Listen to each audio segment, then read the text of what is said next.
Okay, we're back. We've been talking with Joe Jackson here, and we've been helping him calm his fears around social media.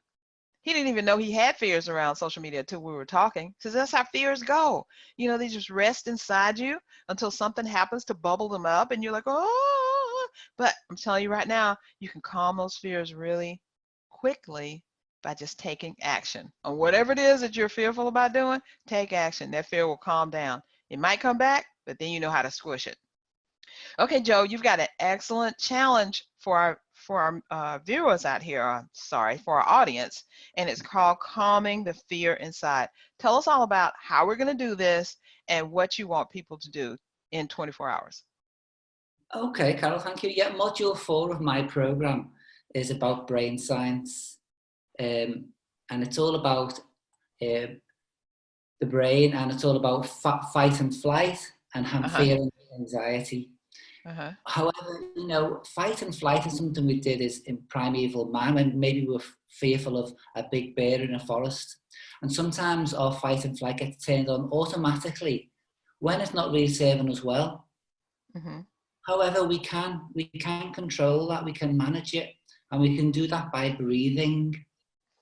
If you want to try with me, you can take a nice, and if you just follow my hand actually, if you just take a nice gentle inhalation when my hand moves up, gentle pause, and then let that breath go.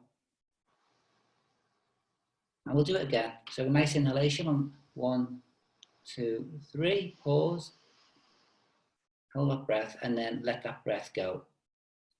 And you'll notice between the inhalation and the exhalation, Carol, that there's a space, and we can use that space just to create a pause and maybe just get intimate, friendly, or curious with that feeling of fear that you've got inside.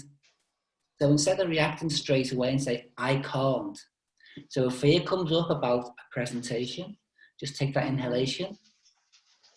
Use that pause just to get curious and just say, what's that fear about? Do I need to be scared of it? Can I get friendly with it? And maybe that fear can actually save us. And if we get kind of really good with this method, we can actually start to use our fears as a currency for our success, and really make some changes. So our fears don't have to be a barrier. We can get more.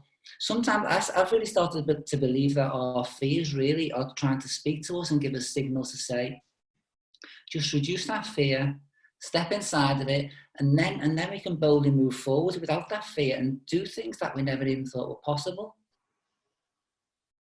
I love it. So brain science, getting familiar with your own fear and using that fear as your currency for success. It's really worked for me. And I think with practice, you know, we can stop using fear as a barrier and a wall, and just realize that maybe the fear's there for a reason. It's there for a reason historically to protect us, but you know, our fears are coming up.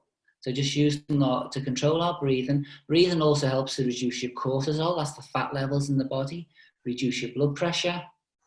And so the body's then more attuned to feel relaxed, to step into fear and to see just what's happening. Go, you know, it wasn't so bad after all. I think I will give that presentation a try. So we can work on different levels. I like it. Trying to make fear our servant rather than our servant, make it our guest, you know. I love that.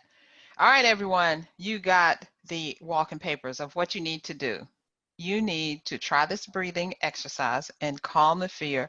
And really, I love what you said, Joe, about using the fear to help us move forward in our life in whatever it is. If something is stopping us, try this breathing exercise and see if you can then step inside of it and see how this fear is going to help you.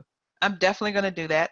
I want everyone who does this in the next 24 hours to connect with us on Instagram or Facebook and let us know how this worked for you. I think it will be awesome. Thank you for that, Joe.